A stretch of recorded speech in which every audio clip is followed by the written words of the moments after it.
फागुन के त्यौहार में मेरा देवादिदेव महादेव माता पार्वती के साथ होली खेलता है, मेरा कृष्ण कन्हैया राधा रानी के साथ होली खेलता है। आप भी अपने इष्ट मित्रों के साथ होली खेलिए और दिल से खेलिए। एक बात बहुत ध्यान लगाकर सुनिएगा, एक बेलपत्री और उस बेलपत्री में एक चंदन की बिंदी और एक अक्षत का दाना मात्र रखकर भी अगर शिवालय पर चढ़ा दी जाती है,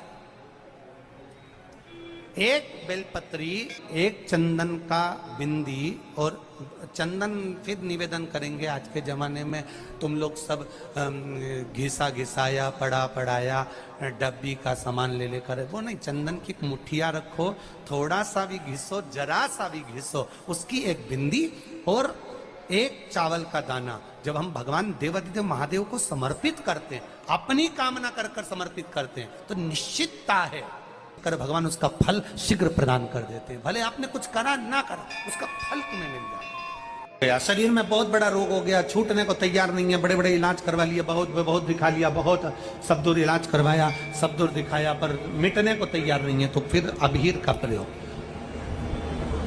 एक चावल का दाना, एक श्वेत पुष्प और अबीर भगवान शंकर को समर्पित कर धीरे धीरे धीरे धीरे शरीर का रोग अपने आप समाप्त होना प्रारंभ हो जाए। होली में मोटे मोटे डूंड जलाए जाते हैं। डूंडा की राख तैयार होती है, उसका कालापन जो तैयार होता है उसको उठाकर ले आए और कपड़े में उसको छान कर राख तैयार कर कर 3-4 बार छानने के बाद उस भस्म को 12 बजे से 1 बजे के बीच में शिव जी को समर्पित कर देता है और उस भस्म को उठाकर उसमें घी मिलाकर मस्तक पर तिलक लगाकर चले जाता है। वो जिंदगी में कभी हार नहीं सकता, विजय ही पाकर आता है, उसकी कभी हार नहीं हो सकता। 13 तारीख को रात्रि को होली जलेगी, 14 तारीख को खेली जाएगी। 5 मंदिर में हम भी केसरिया जल चढ़ाने के लिए बाबा को जाते हैं। महादेव की होली सीहोर में मनाते हैं, वो 15 मार्च की रहेगी। सीहोर में महादेव की होली होती है। आप लोग आए हो कभी?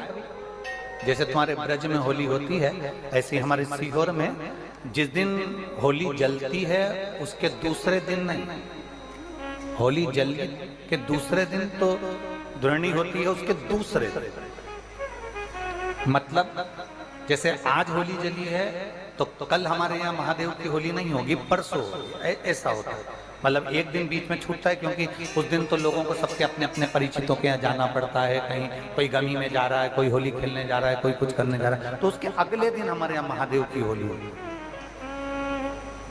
मैं सबसे निवेदन करूंगा, कभी मौका लगे तो हम सूचना देंगे आपको, सीहोर की कथा में बोलेंगे, तो कभी मौका लगे तो एक बार महादेव की होली खेलने के लिए आप सीहोर कभी मौका लगे, तुम ब्रज की होली तो बहुत खेले होगे, एक बार महादेव की होली खेलने सीहोर आओ।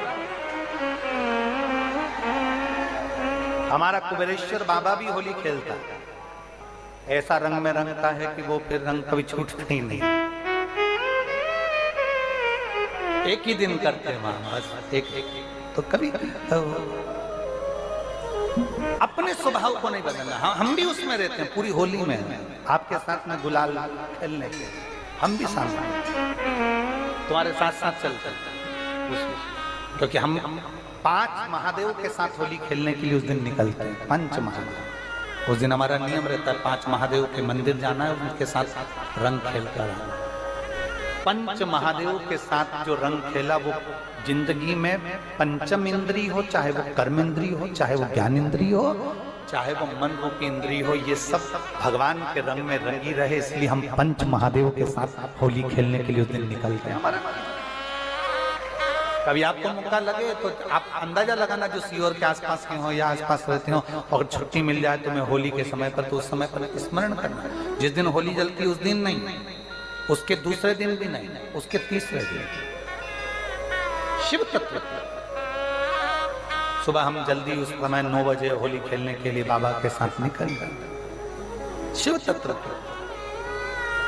अहम से अहंकार से दूर हो जाओ, दिवाली तुमको थोड़ा सा अभिमान सिखा सकती है, रक्षाबंधन तुमको थोड़ा सा अभिमान सिखा सकती है, मकर संक्रांति तुमको थोड़ा सा अभिमान सिखा सकती है। कई माताएं मकर संक्रांति पर सामान बांटती है, कोई कहेगी मैंने चलनी बांटी, कोई के मैं बाल्टी बांटी, कोई के मैं डब्बा बांटी, मैंने तो ये बांटा, मैंने तो थोड़ा सा अहंकार सिखा सकती है मकर संक्रांति भी। रक्षाबंधन भी तुमको अहंकार सिखा सकती है, मैंने तो देखो चांदी की राखी बांधी, मैंने सोने की राखी बांधी, मेरे बहन ने साड़ी दी, मेरे भाई ने ये दिया, मेरे भाई ने, वो भी अहंकार सिखा सकती है। दीपावली भी अहंकार सिखा सकती है कि मेरे पर्दे इतने के लगाए, सोफा सेट इतने का लिया, बेडशीट इतने के लिए, मैंने घर में रंगोली ऐसी डाली, मैंने गुजिया पपड़िया ऐसा बनाया, वो भी अहंकार सिखा सकती है। सारे त्योहार अभिमान सिखा सकते हैं, केवल एक होली ऐसी होती है जो अहंकार से विहीन सिखा सकती है। मालूम नहीं पड़ता व्यक्ति की शान क्या, सत्ता क्या, शोहरत क्या, कौन हो तुम, वो रंग में डूबे हुए हो। बस शिव तत्व वही कहता है, इस महादेव के रंग में एक बार अगर डूब गए तो फिर तुम उस रंग में रंगने के बाद दूसरा रंग तुम पर चढ़ता नहीं है। निवेदन है, अगर किसी को कलर लगा रहे हो, रंग लगा रहे हो, या किसी को रंग में डुबो रहे हो, या किसी को रंग लगा रहे हो, तो हम जिसको रंग लगा रहे हैं इतना विचार जरूर करना कि इसके साथ जिंदगी में हम कभी अपना रंग बदलेंगे नहीं, इसको और गहरा करते चलें। कलर लगाओ, खूब लगाओ, गुलाल लगाओ, खूब लगाओ, पर जिसको रंग लगा रहे हो उसमें एक प्रेम का रंग भी जोड़ो कि हम आखिरी तक ये रंग ना बदले, ये रंग ना बदले, ये रंग ना बदले। समय बदलता रहेगा, जीवन बदलता रहेगा, पर आज के मनुष्य भी अपना रंग बदल। होली आ रही है, लगी नहीं रिया की होली जैसा है। दिवाली आती है तो लगता ही नहीं कि दिवाली जैसा है, राखी आती तो लगता ही नहीं राखी जैसा है। सारे त्योहार फीके हो गए गुरुजी। हमने कहा त्योहार फीके नहीं हुए, त्योहार का कलर फीका नहीं हुआ, त्योहार का रंग फीका नहीं हुआ है, बस त्योहार वही है, गुलाल वही है, मिठाई वही है, गुजिया पपड़िया वही है, खुरमे चकरी वही है, पपड़िया वही है, गुजिया वही है, इंसान वही है। बस बाजार में से जो रौनक समाप्त नहीं हुई है, रौनक आपके भीतर की समाप्त हो गई। आपके भीतर इतनी ईर्ष्या भराती गई, इतनी ईर्ष्या भराती गई, इतनी ईर्ष्या भराती गई कि वो ईर्ष्या के कारण, उस अहंकार के कारण, उस अहम के कारण तुम एक दूसरे से मिलना पसंद नहीं कर पाते। पहले के लोग कहते थे हमारे यहाँ जब होली होती थी इतने लोग आते थे, मिलने जाते थे, गुलाल लेकर जाते थे। आजकल तो कोई दिखता नहीं है। कारण केवल इतना सा है, तुम्हारा अहंकार, तुम्हारा ईगो, तुम्हारा अभिमान तुम्हें अपने घर से बाहर नहीं निकालता। तुम घर से बाहर नहीं निकलते अपने अहंकार के कारण, अपनी काया के कारण, अपनी अभिमतता के कारण। आप दूसरे से मिलना पसंद नहीं करते। जरा सा कोई ने कलर लगाया तुम्हें क्रोध आ गया, जरा सा किसी ने गुलाल लगाया तुम्हें गुस्सा आ गया, जरा सा कोई आया भाभी जी भैया जी करके गुलाल लगा गया, तुम न न न न न न न न न, कहां जाओ? इतने वीआईपी हो गए, इतने वीआईपी हो गए, इतने वीआईपी हो गए कि अपने त्योहारों से भी दूर हो गए। मेरा निवेदन है, होली का त्योहार आ रहा है, उस फागुन के त्योहार में मेरा देवाधिदेव महादेव माता पार्वती के साथ होली खेलता है, मेरा कृष्ण कन्हैया राधा रानी के साथ होली खेलता है। आप भी अपने इष्ट मित्रों के साथ होली खेलिए और दिल से खेलिए। अरे सीहोर में, सीहोर जिले में एक होली होती थी, उस होली का नाम हमने पिछली बार बदल दिया था। कौन सी होली कर दी थी? महादेव की होली। पिछली बार हमारे सीहोर जिले में हमेशा होती आई थी वो होली, थोड़ा उसका नाम हमने चेंज कर दिया था तो उसको महादेव की होली कर दिया था। मेरे सीहोर जिले के रहने वाले सभी रहवासियों से, जिले भर के निवासियों से निवेदन करना चाहूंगा, वो पुरानी होली को बंद कर महादेव की होली नाम दिया गया है। शिव मंदिर में जाना है, चंदन का जल शिव जी को 1 लोटा चढ़ाना। एक बात अपनी जिंदगी में उतार कर रखो, शंकर भगवान को घी का दिया भी लगाओ तो तुम्हारे घर में जो असली घी हो, थोड़ा सा भले एक पत्ती लगाओ, भले इतनी सी बत्ती जलाओ, पर असली घी की जलाओ। शिव जी को अगर चंदन भी लगा रहे हो तो असली लगाओ। शंकर भगवान को चावल भी चढ़ा रहे हो तो असली चढ़ाओ। शंकर भगवान को अगर अष्टगंध भी चढ़ा रहे हो तो असली चढ़ाओ। केमिकल का कोई चीज मेरे महादेव को मत चढ़ाओ जिससे भगवान शिव की मूर्ति नष्ट हो। ऐसी कोई चीज मेरे महादेव को ना चढ़ाओ। अगर शंकर भगवान के साथ आप होली खेल रहे हो तो चंदन का पानी शंकर भगवान को चढ़ाइए, अष्टगंध का जल भगवान शिव को चढ़ाइए। तो करो तैयारी, आ रहा है त्रिपुंड धारी महादेव की होली। बड़े आनंद के साथ मेरा निवेदन, अपने शिवालयों में, शंकर जी के मंदिरों में, सीहोर जिले के प्रत्येक शिव मंदिर के अंदर चंदन का जल 1 लोटा अवश्य चढ़ाएं। महादेव की होली अवश्य मनाएं और भाव के साथ 5 मंदिर हम भी जाएंगे। कोई जुलूस नहीं, कोई क्रम नहीं, बस बाबा को आराम से जल चढ़ाना ही एक नियम है और बाबा को जल चढ़ाएंगे। आप सब बड़े आनंद के साथ महादेव की होली का स्मरण करिए। महादेव की होली के दिन अष्टगंध चढ़ता है, चंदन चढ़ता है, अबीर चढ़ता है, गुलाल चढ़ता है, पर शिव पर रोली कुंकू नहीं चढ़ता। पर लिंगाष्टक के अंतर्गत कुमकुम चंदन लेपित लिंगम, यहाँ स्पष्ट किया कि कुंकू चंदन। तो महाराज जी फिर ये चरित्र का वर्णन, कुंकू तो यहाँ लिखा कि कंकु चढ़े, तो बहुत ध्यान देना महाराज। शंकर भगवान के शिवलिंग पर आपको फिर निवेदन करूं, भगवान शंकर का ये शिवलिंग है, ठीक है, ध्यान देना। ये माता पार्वती का स्थान है, बीच में सुख सुंदरी, राइट लेफ्ट भगवान के पुत्र, ऊपर 5 कन्या। पूरे शिवलिंग पर आप सब कुछ समर्पित करो, पर कुंकू जब भी शंकर को चढ़ाओगे तो जो पार्वती का स्थान है वहीं पर आप चढ़ाएं, पार्वती का स्थान।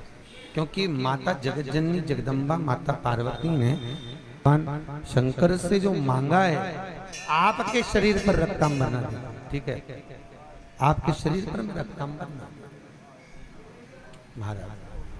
क्योंकि कोई भी पत्नी अपने पति को कभी रक्त में सना हुआ नहीं देखना चाहिए। महादेव की होली के दिन पर बेलपत्री की जड़ के नीचे जाकर प्रयास करा करो कि लाल चंदन का जल, लाल चंदन को घिसकर कलश में उस चंदन को डालकर जल भरकर उसको बेलपत्री की जड़ के नीचे सींचन करने का प्रयास करा करो। है कि धीरे धीरे कर कर वो दुख समाप्त होगा, वो दुख हटेगा ही। एक बहुत ध्यान देने वाली बात है कि अगर मान लो कि कहीं पैसा अटक गया है, नहीं आ रहा है, बहुत अथक प्रयास कर लिया, चंदन का जो जल होता है, ये व्यक्ति के जीवन में जो धन कहीं रुक गया, अटक गया, नहीं दे रहा, बेलपत्री के वृक्ष के नीचे, जड़ के नीचे सींचन करने से वो प्राप्त होता है। अथर्ववेद में वर्णन किया गया कि पीपल के वृक्ष की जो जड़ होती है, बेलपत्री के वृक्ष की जो जड़ होती है और आंवले के वृक्ष की जो जड़ होती है, इसके नीचे स्वर्ग का निवास होता है। किसका निवास है? स्वर्ग का निवास। जहां पर ये वृक्ष होता है और उस वृक्ष के नीचे बैठकर हम जब किस जल का सींचन कर रहे हैं, जैसे अभी आपको कहा था कि जल में अगर लाल चंदन मिला हो और आप बेलपत्री के जड़ में सींचन कर रहे हैं तो लक्ष्मी की आवक बढ़ेगी। कहीं पैसा अपना अटक गया, नहीं आ रहा, आएगा।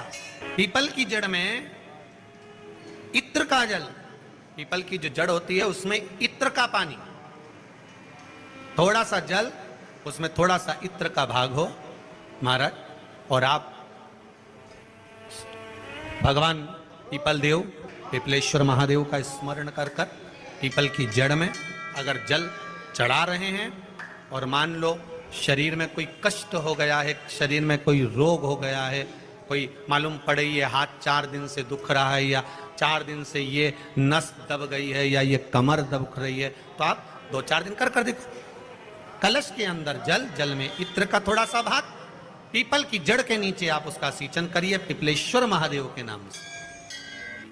उस जल को थोड़ा सा भाग लेकर आ जाओ, उसी में से जो चढ़ाया है, और उस स्थान पर जहां कष्ट है उसको लगाना प्रारंभ करिए। 2 दिन 3 दिन कर देखो।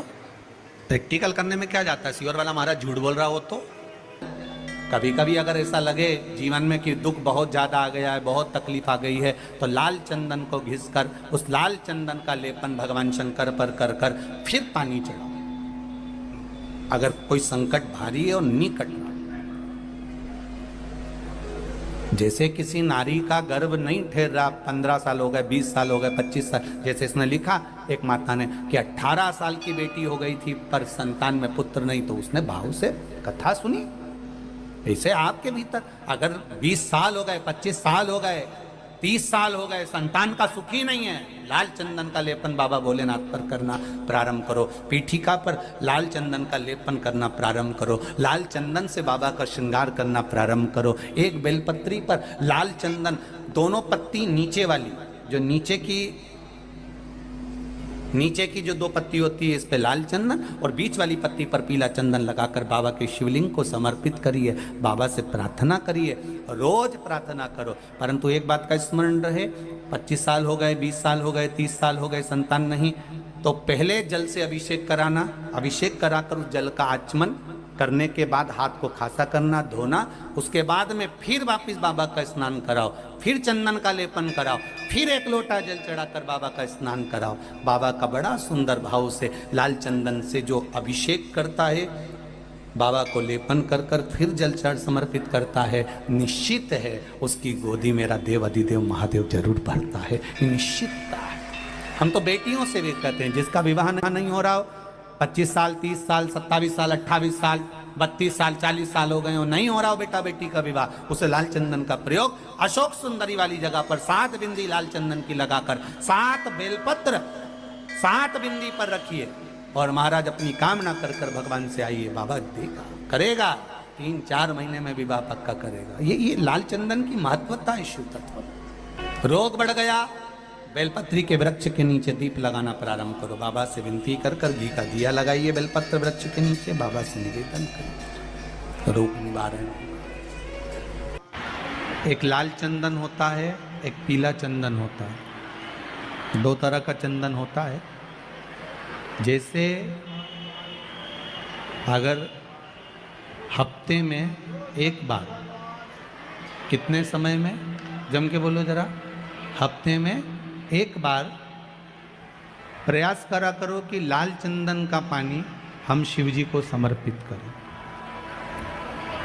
और लाल चंदन का पानी अगर शंकर जी को समर्पित कर रहे हो तो शिव मंदिर में चढ़ाने के बाद में थोड़ा सा पानी बचा हुआ किसी बेलपत्री के वृक्ष के नीचे समर्पित करो। बचा हुआ किसी बेलपत्री के वृक्ष के नीचे समर्पित करो। किसी भी बेलपत्र के वृक्ष के नीचे लाल चंदन का पानी थोड़ा समर्पित करें। जैसे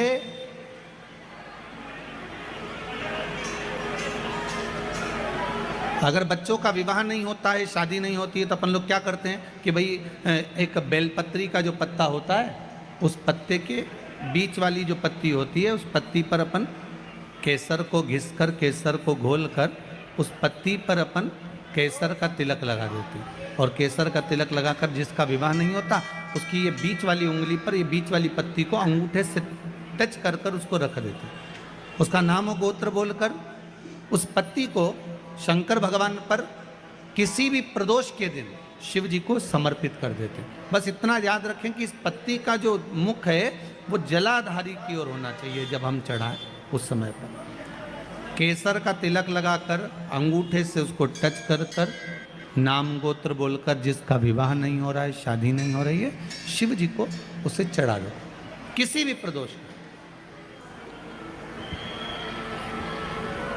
और किसी भी शिव मंदिर में आप उसको समर्पित कर सकते। किसी भी प्रदोष को किसी भी शिव मंदिर में आप समर्पित कर दीजिए। बाबा से निवेदन करिएगा, बाबा स्वीकार करेगा और विश्वास है कि 3 महीने में बाबा उसका विवाह पक्का कर ही देगा। ये पक्का है। शिव स्मरण करना। भगवान देवाधिदेव महादेव की कथा कह रही है, शंकर का चरित्र कह रहा है, मेरे शिव का अनुमोदन कर रहा है कि शिव महापुराण विश्वास को जागृत करती है।